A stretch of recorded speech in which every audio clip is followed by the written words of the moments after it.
ভোটের আগে দেদার দান খয়রাতি রাজ্যে, এবার তা নিয়েই ভৎসনা সুপ্রিম কোর্টে। ভোটের আগে নগদ টাকা দেওয়া স্কিম চালু কেন, প্রশ্ন তুলল প্রধান বিচারপতির বেঞ্চ। লক্ষ্মীর ভান্ডার ফেব্রুয়ারি মাস থেকেই তারা পাবেন, 500 টাকা করে বেড়ে গেল সবার জন্য।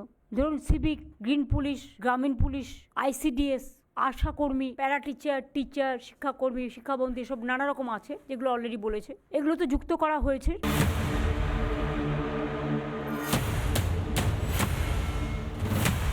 ভোটের আগে ভাতায় ভরা রাজ্য, নেই কোনো কর্মসংস্থানের দিশা, অথচ আছে দেদার খয়রাতি।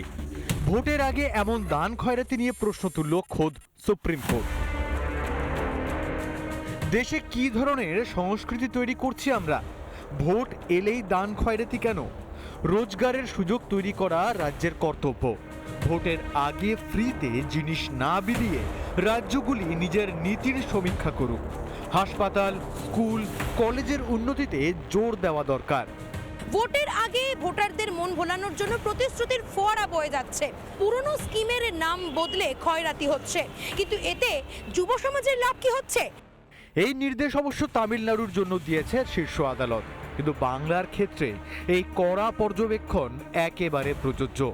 যুব সাথী যে প্রোগ্রামটা আছে, যে স্কিমটা নতুন করে লঞ্চ করা হয়েছে, মাধ্যমিক পাস যারা করবে 21 থেকে 40 বছর, অন্য কোনো স্কিমে যদি তারা টাকা না পায় তাহলে তারা 1,500 টাকা করে আগামী 5 বছর পাবে। তারপর আবার রিভিউ হবে যতদিন তারা চাকরি না পাচ্ছে। ভাবুন, যে তরুণ তুর্কিদের কাজ দেওয়ার কথা ছিল তৃণমূল সরকারের, যে তরুণদের উজ্জ্বল ভবিষ্যৎ দেওয়া দায়িত্ব রাজ্যের, সেই রাজ্য দিচ্ছে ভাতার ভাওতা। জানিয়ে তীব্র সমালোচনা করেছে বিজেপি। টাকা যদি না চড়ায় তাহলে তো কেউ আর তৃণমূলকে ভোট দেবে না, নিয়েবে ভোট দেবে না। 1,500 টাকা মানে ডেলি 50 টাকা। একজন ব্যর্থ ভিক্ষুকেরও রোজগার এর থেকে বেশি। MA পাস করা, PhD করা ছেলে মেয়েদের এই ব্যর্থ ভিক্ষুকেরও নিচে দাঁড় করিয়ে দিয়েছে এই সরকার। আচ্ছা মাননীয়া, বাংলার মা বোনেরা কি সত্যিই লক্ষ্মীর ভান্ডার চান, নাকি তারা চান সম্মান, নিরাপত্তা? বাংলার যুব সমাজ কি সত্যিই 1,500 টাকা চায়? মাসে 1,500 মানে দৈনিক 50 টাকা। এতে কি সংসার চালানো সম্ভব?